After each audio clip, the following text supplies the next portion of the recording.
Hello दोस्तों, आप सभी का स्वागत है। आज की हमारी कहानी है आसियाना आस्की का भाग 33। आदित्य फूलों को लेकर वापस गाड़ी में आया और पीछे सीट पर रख दिए। अनामिका को चुप देखकर उसने कहा, क्या हुआ अनामिका?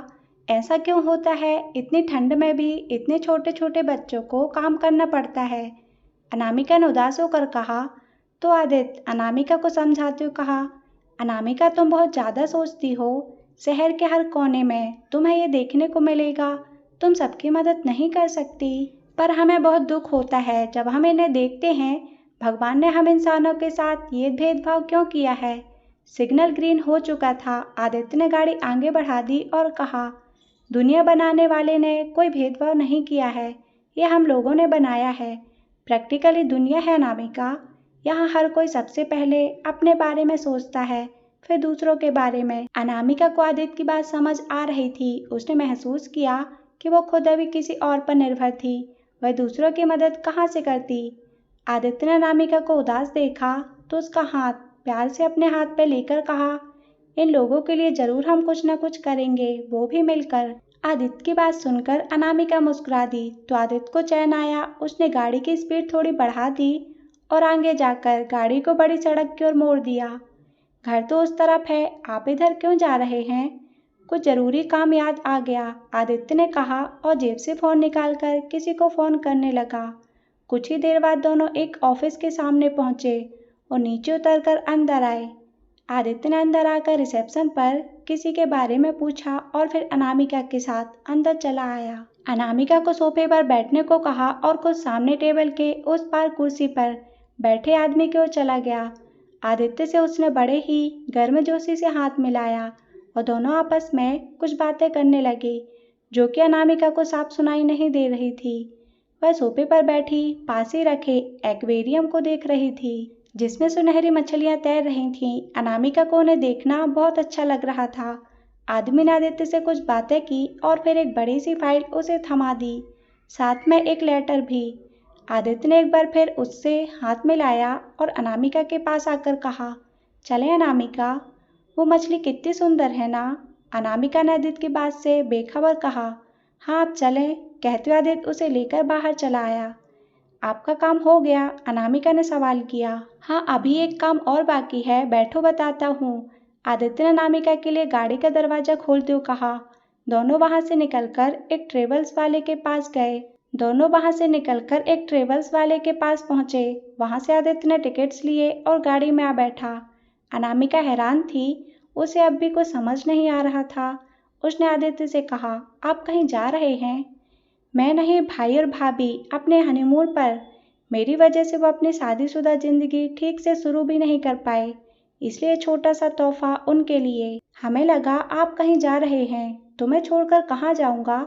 शादी के बाद हम भी चलेंगे। बताओ कहाँ जाना चाहोगी? गोवा, मनाली, लद्दाख, कश्मीर, कहाँ? बनारस। अनामिका ने आंखों में चमक भर कर कहा। बनारस? तुम ना दादू की तरह हो, बोरिंग। आदित्य ने कहा और गाड़ी स्टार्ट कर वहां से निकला। आप कभी बनारस गए हैं? अनामिका ने सवाल किया। नहीं, और मुझे जाना भी नहीं है। एक बार जाकर देखिए, आपका वापस आने का मन नहीं करेगा वहां से। वहां के मंदिर, वहां के घाट, पूजा, आरती, वहां का शंखनाद, सब बहुत अच्छा है। वहां की सुबह में अलग सुकून है और शाम में अलग नशा। महादेव की नगरी है वो। उससे खूबसूरत जगह हमने आज तक नहीं देखी है, ना सुनी है। शादी के बाद मेरी लाइफ बहुत बोरिंग होने वाली है, आदित्य ने कहा। तो अनामिका मासूमियत से बोली, वो क्यों? मुझे इतनी धार्मिक वाइब जो मिलने वाली है, आदित्य ने अनामिका को ताना मारते हुए कहा। अनामिका ने सुना तो उसका मुंह बन गया और वह दूसरी ओर देखने लगी। आदित्य को हंसी आ रही थी, लेकिन वो अपनी हंसी कंट्रोल करके बैठा था। दोनों घर पहुंचे। अनामिका ने दरवाजा खोलने की कोशिश की, लेकिन उससे खुला नहीं, तो आदित्य ने खोलने के लिए हाथ बढ़ाया और उस वक्त दोनों एक दूसरे के बहुत करीब थे। धड़कनें फिर एक लय में धड़क रही थी। अनामिका आदित्य की आंखों में देखती रही और वो उसकी आंखों में। आदित्य ने खुद को संभाला और लॉक खोल दिया। अनामिका नीचे उतरी और आदित्य भी। उसने गाड़ी से वो फाइल, टिकट्स, लिफाफा और फूलों का गुच्छा लिया और अनामिका के साथ अंदर आ गया। फाइल और लिफाफा उसने रघु को देकर अपने कमरे में रखाने को कहा। राकेश दादू के साथ ऑफिस गए हुए थे और आकाश जाने की तैयारी कर रहा था। जैसे ही वह अपना बैग लेकर आया, आदित्य ने रोकते हुए उसका बैग कंधे से उतारा और टिकट्स उसकी ओर बढ़ा दिए। आकाश ने देखा तो कहा, ये सब क्या है? मेरी तरफ से आपके और भाभी के लिए एक छोटा सा तोहफा है। आदित्य ने कहा। आकाश ने टिकट्स देखे और कहा, छोटा सा तोहफा? ये मनाली का एक हफ्ते का पैकेज है। हाँ, तो आप और भाभी शादी के बाद बाहर नहीं गए। माना कि आप थोड़े कंजूस हो, लेकिन भाभी का तो मन होगा ना। आदित्य ने आकाश को छेड़ते हुए कहा। लेकिन ये सब आकाश ने कहना चाहा तो आदित्य ने आगे बढ़कर उसे गले लगाते हुए कहा, भाई मैं जानता हूँ मेरी वजह से बीते दिनों घर में काफ़ी तनाव रहा है, लेकिन आपने और भाभी ने अपनी खुशियाँ भूलकर मेरा साथ दिया, मेरे लिए खड़े रहे। अब मेरा इतना तो फर्ज बनता है ना कि आप दोनों के लिए कुछ खास कर पाऊँ। ये एक हफ्ते का हनीमून पैकेज है। Go and start married life. वो सब तो ठीक है, लेकिन पापा को क्या कहूँगा? और एक हफ्ते के लिए ऑफिस से छुट्टी। ऑलरेडी इतना काम पेंडिंग पड़ा है वहाँ। डोंट वरी, आपकी जगह ऑफिस में चला जाऊँगा। आदित्य ने जैसे ही कहा, डाइनिंग के पास काम करती राधा, नीता, पूजा घर में बैठी दादी माँ और आकाश एक साथ बोले, क्या तुम? उनका रिएक्शन देखकर आदित्य ने कहा, सो वॉट, मैं क्यों नहीं जा सकता? जब तक भाई बाहर रहेगा, एक हफ्ते पापा के साथ ऑफिस चला जाऊंगा। वैसे भी मेरा रिजल्ट आने में अभी टाइम है। आदित्य ने नीता को अपने पास बुलाया और कहा, भाभी आप जाकर अपना और भाई का बैग पैक करो, आज शाम को ही निकलना है आप दोनों को। नीता तो इस सरप्राइज में बहुत खुश हो गई थी। जाने लगी तो आदित्य ने कहा, अरे भाभी सुनो। हाँ, नीता पलटी तो आदित्य ने फूलों का गुच्छा उसके बढ़ाकर कहा, ये आपके लिए। थैंक यू, नीता ने कहा और वहां से चली गई। आकाश ने आदित्य से कहा, तो फिर आज मेरी जगह ऑफिस तू जा रहा है ना? आज तो मैं आराम करने वाला हूँ, कल से चला जाऊंगा पक्का। कहते हुए आदित्य आकाश का बैग अपने साथ ले गया। पीछे खड़े आकाश ने राधा के पास आकर कहा, ये कभी नहीं सुधरेगा माँ, लेकिन मैं खुश हूँ कि अब हम सबको समझने लगा है। अब तो इमोशनल मत हो और जाकर नीता की हेल्प कर, राधा ने कहा और वहां से चली गई। आकाश भी वापस ऊपर आकर नीता की मदद करने लगा। आदित्य अपने कमरे में था। कुछ देर बाद बाहर आया तो अनामिका अपने कमरे के दरवाजे पर खड़ी थी। आदित्य को देखकर उसने कहा, सबको एक एक करके घर से भगा रहे हैं, आखिर इरादा क्या है आपका? आदित्य अनामिका के पास आया। दरवाजे की चौखट से हाथ लगाकर अनामिका की आंखों में देखते हुए कहा, इरादा तो बड़ा खतरनाक है अनामिका जी, पर अभी। आदित्य ने बात अधूरी छोड़ दी। अनामिका चौखट से पीठ सटाए खड़ी थी। आदित्य का यूं करीब आना उसकी धड़कनें बढ़ा देता था। उसने धीरे से कहा, अभी क्या? आदित्य अनामिका के थोड़े और करीब आया और कहा, अभी मूड नहीं है। कहकर आदित्य पीछे हटकर मुस्कुराने लगा। उसे अनामिका को परेशान करने में बहुत मजा आता था। बेचारी अनामिका क्या करती, चुपचाप अपने कमरे में चली गई और आदित्य नीचे। शाम को आकाश नीता घर से निकल गए। राकेश भी घर आ चुके थे तो उन्होंने और राधा ने उन दोनों को अपना ख्याल रखने को कहा। उनके जाने के बाद राकेश राधा के साथ किसी काम से बाहर चले गए। दादू अपने कमरे में थे और दादी माँ अवनी को लेकर मंदिर चली गईं। अब घर में ऊपर वाले फ्लोर पर सिर्फ अनामिका और आदित्य थे। अनामिका जैसे अपने कमरे से बाहर निकली, सीढ़ियों के पास खड़ा आदित्य आया और उसका हाथ पकड़कर उसे अपने साथ ले गया। आदित्य उसे अपने कमरे में लेकर आया और टेबल पर रखी। फाइल उसे थमा दी। ये क्या है, खुद ही देख लो, आदित्य ने अपने हाथों को समेटकर कहा। अनामिका ने फाइल देखी। उसमें किसी जमीन के पेपर्स थे जो अनामिका के नाम में थे। एक बैंक अकाउंट की डिटेल्स जिसमें अनामिका सिंह राजपूत के नाम से लाखों रुपए थे। कुछ फंड्स थे और कुछ कीमती सामान की लिस्ट। अनामिका ने देखा तो हैरान रह गई। उसने आदित्य को देखकर कहा, ये सब क्या है आदित्य जी? ये सब हमारा नहीं है। आदित्य ने उसे प्यार से बैठाते हुए कहा, ये सब तुम्हारा ही है अनामिका, तुम्हारे दादाजी की बनाई वसीयत में उस दिन मैं अपने साथ ले आया था। मैं जानता था उस वक्त तुम वो सब एक्सेप्ट नहीं करोगी, लेकिन मैं जानता था कहीं ना कहीं ये सब तुम्हारे काम आएगा। मैंने तुम्हें बिना बताए इन सब के बारे में जानकारी हासिल की और वो सब सच थी। ये सब आज भी तुम्हारे नाम से है। ये जगह, ये पैसे और ये सब सामान तुम्हारा ही है, जिसे तुम इस्तेमाल कर सकती हो, जिस पर सिर्फ तुम्हारा हक है। लेकिन हम ये सब कैसे रख सकते हैं? अनामिका की आंखों में आंसू भर आए। अपनी माँ की निशानी समझकर जीते जी वो तुम्हें नहीं दे पाई, वो जाते जाते दे गईं। अनामिका, इन सब से तुम अपना अतीत तो नहीं भुला सकती, लेकिन अपनी जिंदगी को आसान बना सकती हो, अपने सपने पूरे कर सकती हो। मैंने ये सिर्फ तुम्हारे लिए किया है, तुम्हारे सपनों के लिए किया है। तुम चाहो तो ये सब छोड़ सकती हो, क्योंकि मैं तुम्हें वो हर खुशी दे सकता हूँ जो तुम डिजर्व करती हो, और उसके लिए तुम्हारी इस दौलत की मुझे ज़रूरत नहीं है। पर हाँ, इससे तुम उन लोगों की ज़िंदगी बेहतर बना सकती हो जो एक अच्छी ज़िंदगी डिजर्व करते हैं। आदित्य ने अनामिका का हाथ अपने हाथ में लेकर बड़े विश्वास के साथ कहा। अनामिका ने फाइल को साइड में रखा और आदित्य के गले आ लगी और कहा, इतना सब मत कीजिए हमारे लिए। मैंने कुछ नहीं किया अनामिका, ये सब तुम्हारा ही है। आदित्य ने उसे प्यार से समझाते हुए कहा। उसका उदास चेहरा आदित्य को बिल्कुल अच्छा नहीं लगता था। उसने अनामिका को उदास देखकर कहा, अच्छा देखो, ये आज मेरा रूम है, तो कुछ वक्त बाद ये हम दोनों का रूम होगा। अनामिका मुस्कुरा उठी तो आदित्य उठा और बताने लगा, ये बेड थोड़ा छोटा है, इसे थोड़ा बढ़ा देंगे। इसके पीछे वाली ये दीवार बेड पर चढ़कर दीवार दिखाते हुए यहाँ अपनी बहुत सारी तस्वीरें लगेंगी, तुम्हारी और मेरी। आदित्य बेड से उतरकर नीचे शीशे की ओर देखकर कहा, यहाँ राइट वाली साइड पर तुम अपने मेकअप का सामान रखना। वैसे तुम्हें मेकअप की ज़रूरत तो है नहीं, फिर भी चाहता हूँ काजल तो तुम लगाओ ही।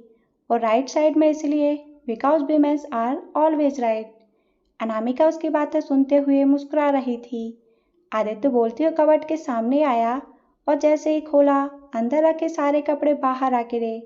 उसने उन्हें वापस कबर्ड में रखते हुए कहा, सॉरी, ये मेरा है, इसलिए थोड़ा फैला हुआ है, तुम्हें पास वाले में अपने कपड़े रखना। घूमते उसने सामने लगे पर्दे को साइड किया और खिड़की खोलते हुए कहा, यहाँ खड़े होकर तुम मेरा इंतजार करना। इंतजार क्यों? अनामिका ने पूछा। आदित्य उसकी ओर आया और कहा, अरे जब मैं ऑफिस जाऊंगा और शाम को ऑफिस से घर वापस आऊंगा, तो आते ही सबसे पहले तुम्हें ही तो देखना चाहूंगा ना। जब थका हारा आऊंगा तो मैं इंतजार करते देखूंगा, तो मेरी थकान तो एक पल में दूर हो जाएगी ना। अच्छा, फिर तुम मेरे लिए चाय बनाना, लेकिन फीकी ही। हाँ, क्योंकि उसमें तुम्हारे हाथों की मिठास महसूस करना चाहता हूँ। आदित्य ने कहा तो अनामिका उसके इस पागलपन पर हंसने लगी। आदित्य उसकी ओर आया और बेड पर लेट गया और अपना सर उसकी गोद में रखते हुए कहा, फिर तुम्हारी गोद में सर रखकर तुम्हें दिन भर का सारा हाल चाल बताया करूँगा, और तुम ऐसे ही मुस्कुराती हुई सुनती रहना। पागल हैं आप सच में, अनामिका ने कहा। तो आदित्य ने कहा, नहीं, पर इतना जानता हूँ कि आने वाले कल से भी खूबसूरत होगा। हम एक बेहतर जिंदगी जिएंगे अनामिका, एक दूसरे के साथ। अभी हमें जाना है, कहते हुए अनामिका उठी और जाने लगी। तो आदित्य ने उसका हाथ पकड़ा और रोकते कहा, कहाँ जा रही हो? आंटी बाहर गई हैं, उन्हें आने में देर भी हो सकती है, इसलिए किचन में जा रहे हैं। अच्छा ठीक है, आदित्य ने कहा और अनामिका को जाने दिया। जाते जाते अनामिका रुकी और पलटकर कहा, खाने में क्या लेंगे आप? जो तुम प्यार से खिलाना चाहो। अनामिका भी मुस्कुरा दी और चली गई। नीचे आकर वह किचन में रात के खाने की तैयारी करने लगी। दादी माँ और अवनी भी घर आ चुके थे। अनामिका को किचन में देखकर अवनी उसके पास चली आई और कहा, अरे वाह, आज तो तुम खाना बना रही हो, क्या बात है? हाँ, कोशिश कर रहे हैं, आंटी बाहर गई हैं, तो हमें लगा उन्हें आने में देर हो जाएगी, इसलिए सोचा बना लेते हैं। फिर तो आज तुम्हारे हाथ से बना खाना खाने को मिलेगा। तुम जाकर हाथ मुंह धुल लो, हम सब बनाकर डाइनिंग पर लाते हैं, अनामिका ने कहा। अवनी वहां से चली गई। अनामिका ने खाना बनाकर डाइनिंग पर रख दिया। वह मन ही मन थोड़ा भी डर रही थी, क्योंकि उसने पहली बार बनाया था, तो घर वालों को अच्छा लगेगा या नहीं, बस यही बात उसके मन में चल रही थी। राधा और राकेश बाहर के काम निपटाकर घर आए। अवनी ने जब उन्हें बताया कि आज खाना अनामिका ने बनाया है, राकेश और राधा बहुत खुश हुए। राकेश ने तो कह भी दिया, फिर तो जल्दी से खाना लगवाओ, बहुत भूख लगी है। राधा, राकेश, दादू दादी और अवनी सभी डाइनिंग टेबल के चारों ओर आ बैठे। राकेश ने देखा आदित्य वहां नहीं है, तो उन्होंने कहा, आदित्य कहाँ है? वो तो कुछ देर पहले बाहर निकल गया, दादू ने कहा। क्यों? राकेश ने पूछा। मैंने ही भेजा था अपनी दवा लेने। कौन सी दवा? अरे मेरे घुटनों के दर्द वाली। राकेश, तू आजकल बड़ा शक करने लगा है मुझ पे। हाँ हाँ, मैं अच्छी तरह जानता हूँ पापा। दादा पोते की छत वाली मीटिंग के बारे में, राकेश ने कहा तो दादू ने बात टालते हुए कहा, अरे अनामिका बेटा, तुम खाना परोसो सबके लिए, खाना ठंडा हो रहा है। अनामिका ने सबकी थालियों में खाना परोसा, आलू मटर के छोले वाली सब्जी, दाल चावल टमाटर की चटनी और साथ में सलाद था। मीठे में उसने बेसन के लड्डू रखे थे। आकाश ने एक टुकड़ा तोड़कर मुंह में रखा। अनामिका उन्हीं की ओर देख रही थी। पहले तो उन्होंने कुछ नहीं कहा, तो अनामिका थोड़ा डर गई कि उससे अच्छा बना है या नहीं। राकेश ने जैसे ही दूसरा निवाला खाया और अनामिका की तारीफ में कहा, वाह अनामिका, तुम्हारे हाथों में तो जादू है, बहुत अच्छा बना है सब, पर तुमने ये सब कहाँ से सीखा? अनामिका खुश हो गई और राधा की ओर इशारा करके कहा, हमारे गुरु ये हैं, हमने इन्हीं से ये सब बनाना सीखा है। क्या बात है राधा, पर सच में अनामिका, खाना बहुत अच्छा बना है, थोड़ी सब्जी और दो जरा। राकेश ने कहा, हाँ अंकल जी लीजिए ना। अवनी ने खाया तो बोला, सो टेस्टी अनामिका, मुझे तो यकीन नहीं हो रहा ये तुमने बनाया है। भाई खाना तो काफी लाजवाब बना है, दादू ने खाते हुए कहा। हमारी अनामिका तो हर काम में परफेक्ट है, दादी माँ ने कहा और अनामिका को भी बैठकर साथ खाने को कहा। घर के हर सदस्य से अनामिका को अपने लिए तारीफ सुनने को मिली। अनामिका भी उनके साथ बैठ गई, लेकिन बार बार गेट की ओर देख रही थी कि आदित्य क्यों नहीं आया, क्योंकि असली तारीफ तो उसे उसके मुंह से ही सुननी थी। आदित्य तो नहीं आया, लेकिन तब तक सभी खाना खाकर उठ चुके थे। कुछ देर बाद आदित्य आया और दादू को उनकी दवाइयाँ देकर कहा, डॉक्टर ने सुबह सुबह वॉक करना बताया है ना आपको, फिर क्यों नहीं करते? कल से शुरू कर दूंगा बाबा, दादू ने कहा और दवाइयाँ लेकर चले गए। आदित्य अपने कमरे की ओर जाने लगा तो राधा ने कहा, आदित्य खाना नहीं खाओगे? चेंज करके आता हूँ माँ, आप खाना लगाओ, आदित्य ने कहा और चला गया। राधा डाइनिंग की तरफ आई तो अनामिका ने कहा, आंटी उनके लिए खाना हम लगा देंगे, आप आराम कीजिए। अरे नहीं अनामिका, शाम से तुम ये सब कर रही हो, तुम भी तो थक गई होगी ना, लाओ मैं कर लेती हूँ ये सब। हम कर लेंगे आंटी, आप लोगों के लिए सब करके हमें अच्छा लगता है, खुशी मिलती है, अनामिका ने राधा का हाथ पकड़कर कहा। तो राधा मुस्कुरा उठी और उसके गाल को प्यार से छूकर कहा, पगली, आदित्य आ रहा है, उसके लिए खाना लगा देना, मैं अभी आती हूँ। राधा वहाँ से अपने कमरे की ओर चली गई। आदित्य नीचे चला आया, खाने के लिए आकर बैठा तो अनामिका ने उसके लिए खाना लगाया और आदित्य प्यार से अपने गाल को हाथ से लगाकर अनामिका को देखता रहा। अनामिका ने खाना परोसकर कहा, खाइए, खाना तुमने बनाया है? आदित्य ने पूछा। हाँ, आदित्य ने उसे बैठने का इशारा किया और एक निवाला तोड़कर खाया। अनामिका उसे देख रही थी। आदित्य ने निवाला खाया और अनामिका को देखकर कहा, ये बिल्कुल वैसा ही बना है जैसा माँ बनाती है, तुम बिल्कुल उनके जैसा खाना बनाती हो। अनामिका को आदित्य से सबसे अलग सुनने को मिला। माँ के हाथ से बना खाना हर बेटे का पसंदीदा होता है और अनामिका के बने खाने में आदित्य वही स्वाद महसूस कर रहा था। अनामिका ने सुना तो उसे खुशी हुई। आदित्य ने एक दो निवाले खाए और अनामिका से कहा, तुमने खाया? जी हम खा चुके हैं। आदित्य ने एक निवाला तोड़ा और अनामिका को खिलाते हुए कहा, थोड़ा और खा लो मेरे साथ। अनामिका ने खाया और आगे आदित्य को खाने को कहा।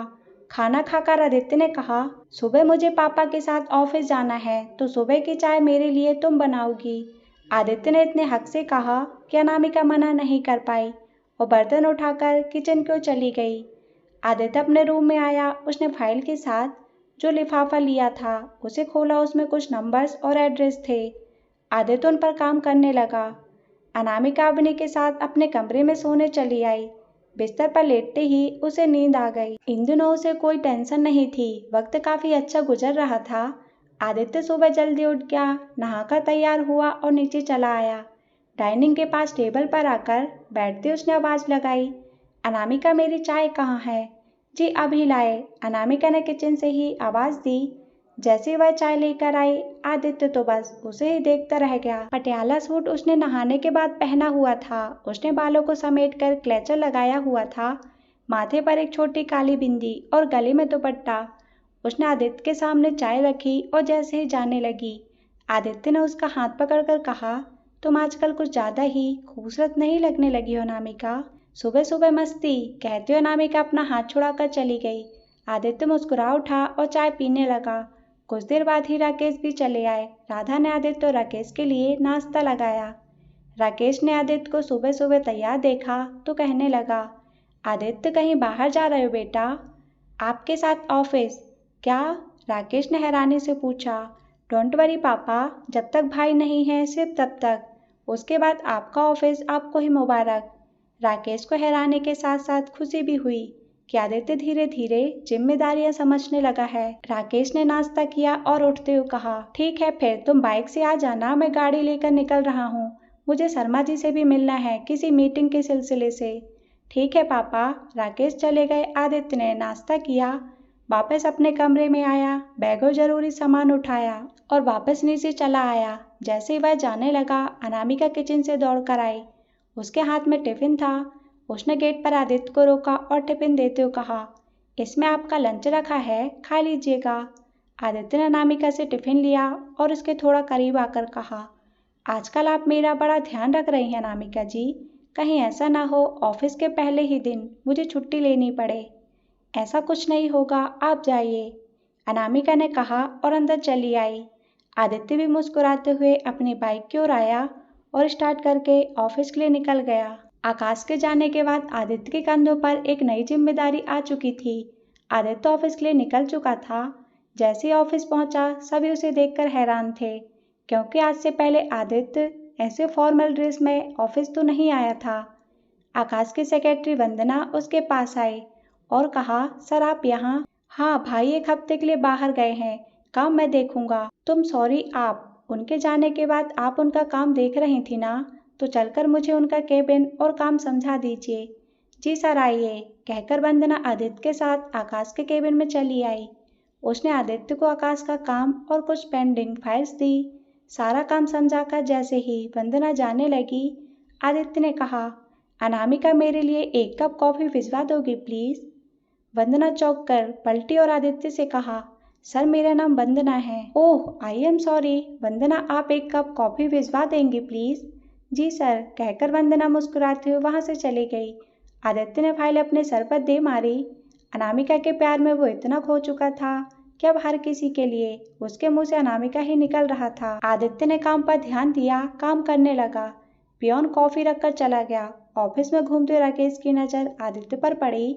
उसे काम करते देखकर उन्हें काफी अच्छा लग रहा था और खुशी भी हुई। उधर घर में अनामिका का आदित्य के बिना मन नहीं लग रहा था। कई बार उसने आदित्य का नंबर डायल किया और हटा दिया। वो उसे परेशान करना नहीं चाहती थी। अपने दोस्त के साथ बाहर गई हुई थी। अनामिका का मन नहीं लग रहा था। वह ऊपर आदित्य के कमरे में चली आई। उसने देखा आदित्य का कमरा फैला हुआ है, तो उसने उसे समेटना शुरू कर दिया। हर सामान को वह एक एक करके व्यवस्थित करती जा रही थी। उसे ये सब करना अच्छा भी लग रहा था। उसने आदित्य के कबर्ड में सारे कपड़े समेट कर रखे। जो कपड़े धुल कर आए थे उन्हें प्रेस करके रखा। सब काम खत्म हो गया। अनामिका कमरे से जाने लगी तो नजर कमरे के उस कोने पर गई जहां आदित्य ने अपना कोई प्रोजेक्ट बना रखा था। अनामिका बड़े ध्यान से उसे देख रही थी। वो किसी कंपनी का प्रोजेक्ट था जो कि काफी उलझा हुआ बना था और उसके बीचों बीच इंग्लिश में लिखा हुआ था अमायरा। वो कोई डायमंड ब्रांड जैसा था। अनामिका उसे समझने की कोशिश कर रही थी, लेकिन नहीं समझ आ रहा था। खैर, काम खत्म करके वह कमरे से बाहर चली आई। उधर ऑफिस में आदित्य सबके साथ मीटिंग में था। राकेश सबको किसी नए प्रोजेक्ट के बारे में समझा रहे थे, जो कि उनका सालों से सपना था। अब वो इस पर काम शुरू करना चाहते थे। आदित्य अनामिका की यादों में खोया हुआ था। तभी राकेश ने कहा, आदित्य प्रोजेक्ट का लोगो तैयार हुआ? हाँ, अनामिका ने कर दिया था, आदित्य ने यादों में खोए हुए कहा। सब आदित्य का जवाब सुनकर हैरान थे। साथ ही सोच रहे थे कि आखिर वो किस अनामिका की बात कर रहा है। आदित्य, मैं प्रोजेक्ट की बात कर रहा हूँ, राकेश ने उसे घूरते हुए कहा। सो सॉरी, वो लोगो 1-2 दिन में तैयार हो जाएगा पापा, आदित्य ने एक बार फिर झेपते हुए कहा और उसके बाद अपना पूरा ध्यान मीटिंग में लगा लिया। मीटिंग खत्म होने के बाद सभी उठकर बाहर चले गए।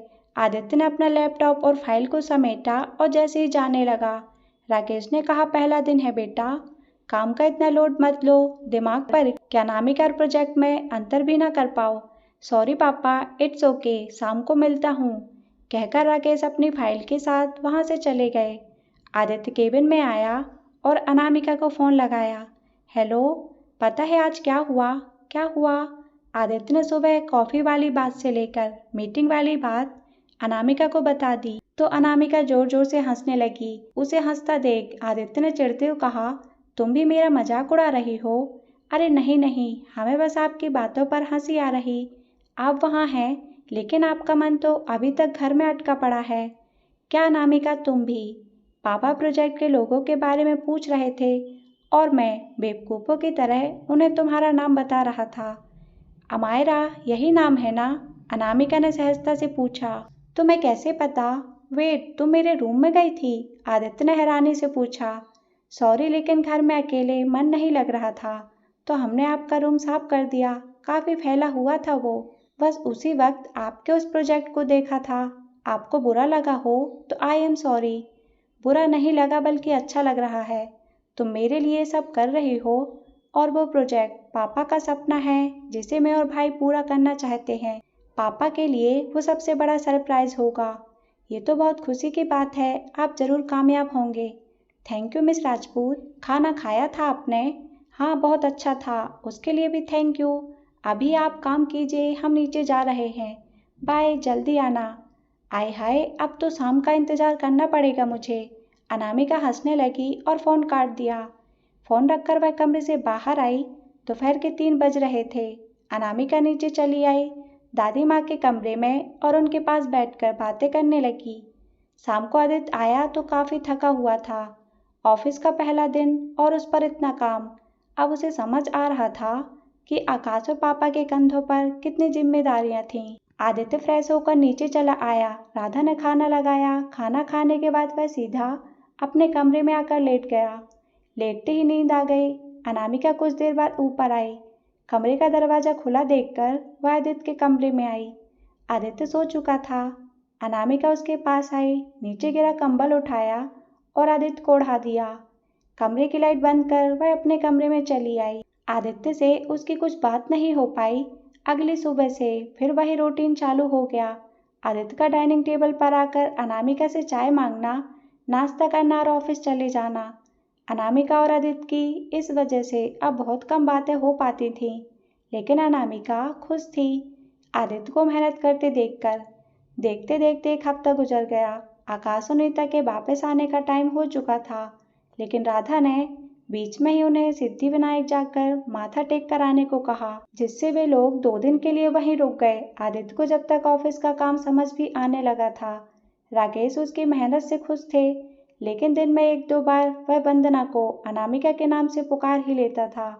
अब तक तो पूरे ऑफिस वालों को पता चल चुका था कि आदित्य की जिंदगी में कोई अनामिका है। एक शाम अनामिका किचन में सबके लिए शाम की चाय बना रही थी। उसने दादा और दादी को चाय दी और राधा की चाय लेकर उसके कमरे में आई, लेकिन राधा वहाँ नहीं थी। अनामिका ने चाय का कप टेबल पर रखा और प्लेट से ढक दिया। जैसे वह जाने के लिए मुड़ी, उसकी नज़र टेबल पर रखे खत पर गई। हालांकि अनामिका कभी इस तरह की बिना इजाज़त किसी की निजी चीज़ें नहीं पढ़ती थी, पर उस खत में ऊपर ही अपना नाम देखकर उसे उठाने के लिए मजबूर हो गई। अनामिका ने खत उठाया और पढ़ने लगी। प्रिया अनामिका, ये मेरा तुम्हें आखिरी खत है। इसके बाद शायद अब कोई और खत लिखने की ज़रूरत नहीं पड़ेगी। अनामिका, मैं जानती हूँ मेरे जाने के बाद तुमने बहुत परेशानियाँ देखी होंगी और तुम्हें काफ़ी बुरे वक्त से भी गुजरना पड़ा होगा, लेकिन अब गम के वो बादल छट चुके हैं।